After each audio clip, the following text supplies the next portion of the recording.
All right. The people of Ora. Okay. I think I have in two questions. I'll just go straight to important questions. The second question is, if Paidu is the primogeniture, it's the primogeniture of the Benin race. The children of Idu gave birth to other tribes.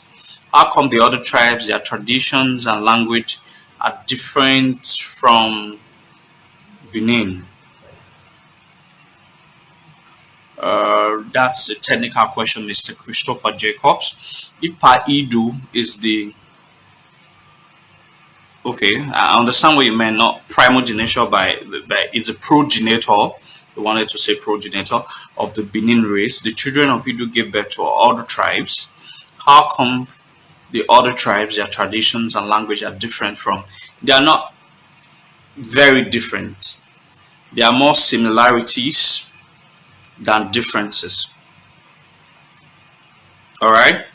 I'm sure that Mr. Christopher Jacobs, I'm sure that we try to bring flair, we try to bring logic into some of these questions. First is, if you had spent up to 100 years in, for example, in Italy, I'm sure your children were born there, your grandchildren were born there. There's a higher 10 possibilities that your grandchildren would not even be thinking as a Nigerian, not think about as an Edoma, because of change of environment from the central. As these people begin to move from the central, Asians are the closest to the Benin people in all ramifications, in language, in traditions, in cultures, and all of that, because they are the closest, geographically speaking. The more these people moved from the center, all right, the more these similarities begins to dwindle. The farther they moved, the farther these similarities begins to dwindle. It doesn't change the history of connectivity between these people. Most times, it's even for some of us that have scientific background, you get to understand that the environment plays a very important factors in the growth and thinking, all right, of the people that grew up in a particular environment. So as these people moved from their original environment or their original place of ancestry, they begins to imbibe other environmental influences begins to play in from other members that might have or might not have had similar culture with their ancestry. All right, so I think basically it's usually a general answer for that kind of a question that you've asked. I'll be very brief in explaining some of these things. I'm sure I've been able to just give an highlight. All right, maybe you can paraphrase and be more specific, so I can also give specific answers to your questions. From Omoyegi, say, is it true that the people of Ora do not bow to the Oba of Benin?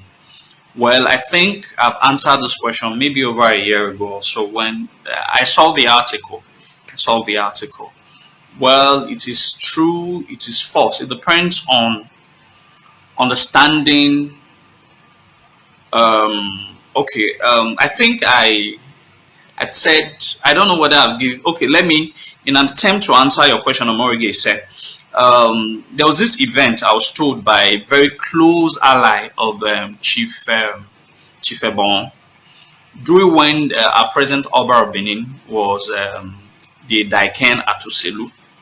Chief Ebon went to visit him. All right, went to pay an homage to him as a Daiken of Oselu.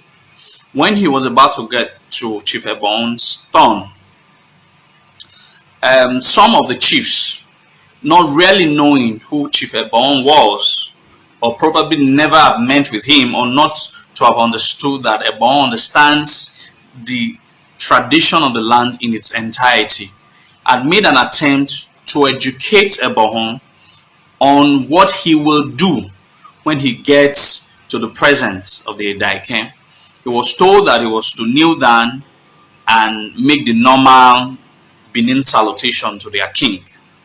Ebon laughed. He didn't say anything. After the normal greeting, Ebon greeted the Oba without kneeling down. He only stood and, alright, and greeted him like this. He didn't kneel. Alright, so when he was now coming out, the chief, one of the chief, overzealous chief, I might want to say, now said that Awa, that who the hell is Ebon to not have knelt down to greet the Edaiken. Then Ebon now educated him. I am an high priest. High priests don't kneel to greet the Oba. They either stand or they sit on the floor to greet the Edaiken or the Oba.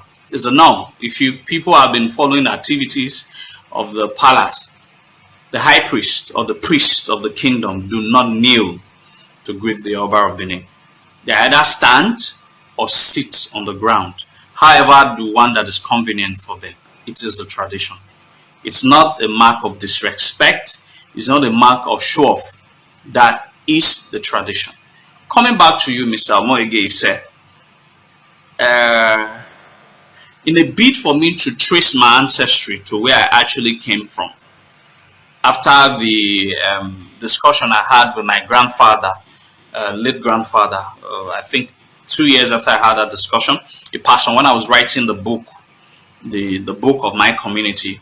So that's when I was trying to ask and all of that questions. That's when I was told that we're not naturally or actually from Igbo community in present day. I've said this story several times in Orion that we are from Avieme. Avieme, it's the heart of Benin. A lot of you know Avieme. They are by nature, all right. If the Edaiken is to become the Oba of Benin, all right, when he becomes the Oba of Benin, he sends some of his younger brothers to become dukes of some of these dukedoms. And the rest, in the old times, the rest were asked to stay at Avieme. They were the princes. All the princes who are not dukes in the old were all stationed at Avieme. So anybody who is aboriginally from Avieme are Oba's sons, not daughters. There's also a quarter that was created for Oba's daughters, but the Avieme were for the princes. All right. So I was told there of this same ordeal that as the princes of Benin Kingdom, they don't kneel to greet the monarch. It is also the tradition. So if the Ora people sees themselves as direct children of Oba Ozolwa, by the level of that tradition, they are empowered traditionally not to kneel to greet the Oba. But it doesn't mean that it's being disrespectful or being out of a result of pride. It is just tradition. And it is not compelling if you decided to.